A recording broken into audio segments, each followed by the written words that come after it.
कांग्रेस हारने का सबसे बड़ा कारण है जयप्रकाश। भाई ये जयप्रकाश चोर है, लुटेरा है, जहां जाता है वहां नुकसान करता है। अब कांग्रेस में आ रहा है, कांग्रेस में अपने बेटे के चक्कर में पूरी पार्टी को खा गया और उसने मेरे साथ ठगी कर रखी जयप्रकाश ने, इसमें कोई बुराई नहीं। अलवा के अंदर अनिल मान हमारे साथी कैंडिडेट, उस बेचारे के साथ तो ऐसा हो रहा है पीछे भी हिला बोलने देती। ये और तो बोलना तो है। प्रकाश एक ऐसा इंसान है दिन में तो तल्ला परिवार को गाली देता था, रात को उसके पैर पकड़ के आता था, बोले मुन्ना राजनीति पूरी राजनीति जिंदा रहती। वो तो ऐसा कायर कमजोर है। पहले अगर मेरे पीछे खड़े हो गए बोल देते ना राजेश सही है, ना तो यू संसद बनना था, ना बीजेपी की सरकार बननी।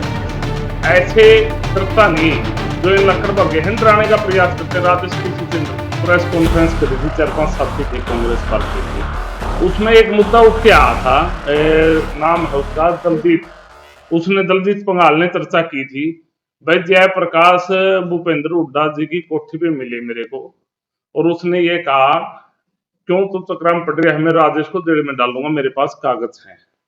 ये सच्चाई है। वो ये बात तो उसने मैंने प्रेस कॉन्फ्रेंस के माध्यम से सुनी है, लेकिन एक दिन मेरे पास वो जरूर रहा था, भाई आपका जयप्रकाश का क्या हिसाब है। मैंने बताई थी ऐसे से हमारा 2015 क्रेशर का लिया दे का मैटर था और उसमें मेरे साथ ठगी कर रखी जयप्रकाश ने, इसमें कोई दुराई नहीं। और मैं जो प्राइवेट मामले होते हैं बिजनेस के, वो चर्चा नहीं करना चाहता था 10 साल से। 2015 का मैटर है ना, मैंने कभी चर्चा की। मैं पहली बार बता रहा हूं आपके माध्यम से जयप्रकाश जी को, भाई आपके पास जो सबूत है, कागज हैं। 2015 में हमारा क्रेशर का हिसाब होने लगा था और जब ये निर्दलीय एमएलए थे किलायत से और बीजेपी सरकार को इनका समर्थन था, तो ये सरकार में हिस्सेदार थे। जब भी अगर मेरे साथ मेरा कुछ नहीं कर पाए तो ये बरगलाने वाली बात मत करो कि मेरे पास कागज है मैं जेल में डालूंगा। राजेश ऐसे डरता नहीं जो इन लकड़ पर गहन डराने का प्रयास करते। राजेश किसी से डरता, परमात्मा से डरता है और जनता जनार्दन से डरता है या अपने माता पिता से डरता है। तो मैं ये बताना चाहता हूं, मेरा जयप्रकाश का क्रेशर के मैटर में मेरे साथ जयप्रकाश ने ठगी कर रखी है, न कि मैंने कर रखी है। और मैं ना ऐसी बातें करता कि मैं उसको जेल में डालूंगा ना डालूंगा, समय आने पर मैं उससे हिसाब भी करूंगा, इसमें कोई दुराई नहीं। और जो इतना भी मैटर हुआ है, मैंने बाहर गया हुआ था सिक्किम में 28 तारीख से, मैं 3 दिन पहले आया हूँ। बरवाड़ा में भी चर्चा चली है, कांग्रेस पार्टी के वरिष्ठ नेता थे और एक्स एमएलए थे और साथी थे, काफी चर्चाएं चली है भाई कांग्रेस क्यों आ रही। मैं उस मुद्दे पे भी बोलना चाहूंगा। कांग्रेस हारने का सबसे बड़ा कारण है जयप्रकाश। और 5 साल पहले मैंने प्रेस कॉन्फ्रेंस से कई साथी पत्रकारों के माध्यम से 5 साल पहले से बोल रहा हूं, भाई ये जयप्रकाश चोर है, लुटेरा है, जहां जाता है वहां नुकसान करता है। लेकिन 5 साल पहले जो ये प्रेस कॉन्फ्रेंस के माध्यम से लगे हुए हैं ना, जयप्रकाश के बारे में बोलने लग रहे हैं, ये 5 साल पहले अगर मेरे पीछे खड़े हो गए बोल देते ना राजेश सही है, ना तो यू संसद बनना था, ना बीजेपी की सरकार बननी थी। ये सब सेटिंग थी और कांग्रेस को डुबोने का काम किया है। जयप्रकाश जहां भी जाता है उस पार्टी को डुबोने का काम करता है। पहले देवीलाल के साथ रहा, देवीलाल ने इसको जमीन से उठा के सांसद बनाया और केंद्र में राज्य मंत्री बनाया। देवीलाल और चौटाला परिवार के पीठ में इसने खंजर घोंपा। बंसीलाल के पास गया, बंसीलाल के साथ इसने दगा कराया, उस पार्टी को खत्म कर दिया।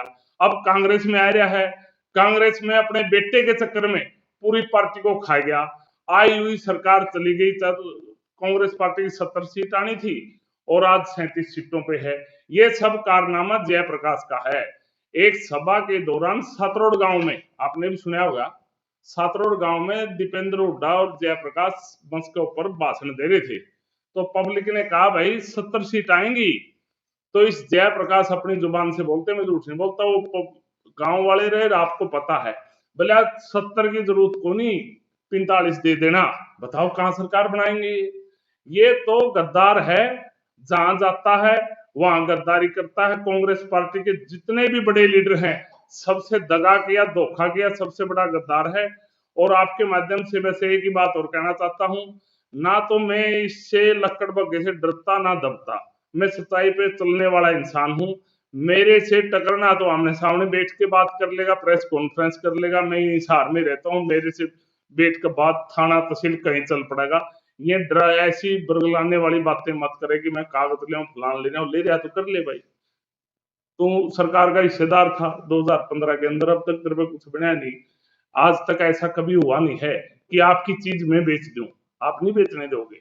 फिर अगर मैं आपका सौदा बेच कर जेब में डाल लेता हूं, आप कमजोर आदमी हो, मैं तो नहीं खाने दूंगा मेरा सौदा, कोई भी नहीं खाने देता ये। तो ये इस प्रकार की बातें, और को प्रश्न हो साथी बताओ। आपने कहा ये सब सेटिंग थी, किससे सेटिंग थी और कैसे थी सेटिंग? सेटिंग अपने बेटे के चक्कर में पूरी पार्टी को डुबो दिया जयप्रकाश ने, बीजेपी से सेटिंग थी।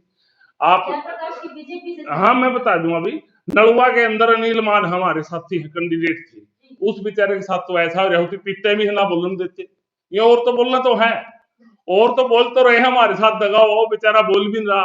आप पूछ लेना, लोकसभा चुनाव में अनिल मान ने नलुआ का सारा खर्चा जयप्रकाश का उसने उठाया, और जयप्रकाश ने किसकी मदद की अनिल मान बता देगा भाई हमारा।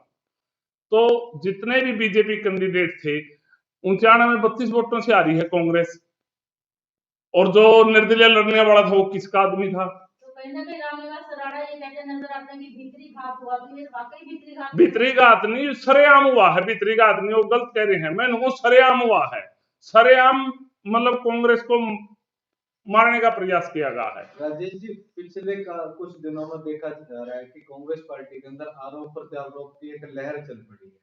इस दौरान देखा जा रहा है कि जेपी के खिलाफ ये लहर चल रही है, तो कहीं उसी बहती गंगा में आप अपने हाथ तो नहीं धो रहे, या फिर आपके जो आरोप आप जेपी के ऊपर लगा रहे उसके कुछ सबूत भी आपके पास? देखो ऐसा है, मैं एक बात कहना चाहता हूँ, बहती गंगा में तो वो तो बेसंगा हाथ धो रहे हूँ, मैं तो आपने पहले मीडिया के माध्यम से सुना है जयप्रकाश के बारे में 5 साल से बोलता है, नहीं बोलता रहा, सुना होगा आपने, लेकिन वो अब समझ में आ गई ना, अब हिसार के लोग बोलने लग गए उसके खिलाफ, मेरी बात को अब वो कहने लग गए राजेश सत्य है। अगर वो 5 साल बोलते ना तो ये सांसद बनना था, ना बीजेपी की सरकार बननी थी, दोनों काम नहीं। लेकिन देर सवेर जब उनके साथ ठगी हुई, चुनाव में उनके साथ धोखा किया जयप्रकाश ने, तो जब जाके बोले है ना वो। मेरा सवाल है कि आपने आरोप लगाया कि आपके साथ पैसे के लेन देन के मामले में ठगी हुई है, तो क्या इसके कुछ सबूत भी आपके पास है या सिर्फ हवा हवाई की बात? नहीं नहीं, हवा हवाई नहीं, सबूत है, मैं झूठ कभी नहीं बोलता। हमारी खाप 14 गांव उसके खरक पांडु में पंचायत लेके गए थे, पंचायत में फैसला हुआ था, बेकायदा पंचायत का, हमारे 14 गांवों की पंचायत का लेटर हेड पे लिखत है जो हमारा हिसाब हुआ, मैं कभी झूठ नहीं बोलता, ऑन रिकॉर्ड है, रिकॉर्ड भी दे दूंगा आपको। और मैं दोहराता हूं कि ये क्या कागज कोगज की किसी को बरगलने वाली बातें मत करे। राजेश हिसार में रहता, हरियाणा में को विदेश में रहता, सीधा टकरा ले भाई, है तो हिम्मत। राजेश ना डरता ना दबता। जयप्रकाश एक ऐसा इंसान है, दिन में चौटल्ला परिवार को गाली देता था, रात को उसके पैर पकड़ के आता था, बोले मैंने राजनीति करनी है जी, मेरी राजनीति जिंदा रह जाएगी। वो तो ऐसा कायर कमजोर आदमी है, राजेश ऐसा आदमी नहीं है, ना थूक का चटे, जहां टक्कर धमकी है, जहां जिसको दुश्मन मान लिया तो वो दुश्मन रहेगा, रात को छुप के उसके घर नहीं जाएगा, मेरे से गलती होगी, मैं तो स्पष्ट बोलता हूँ, स्पष्ट कहता हूँ।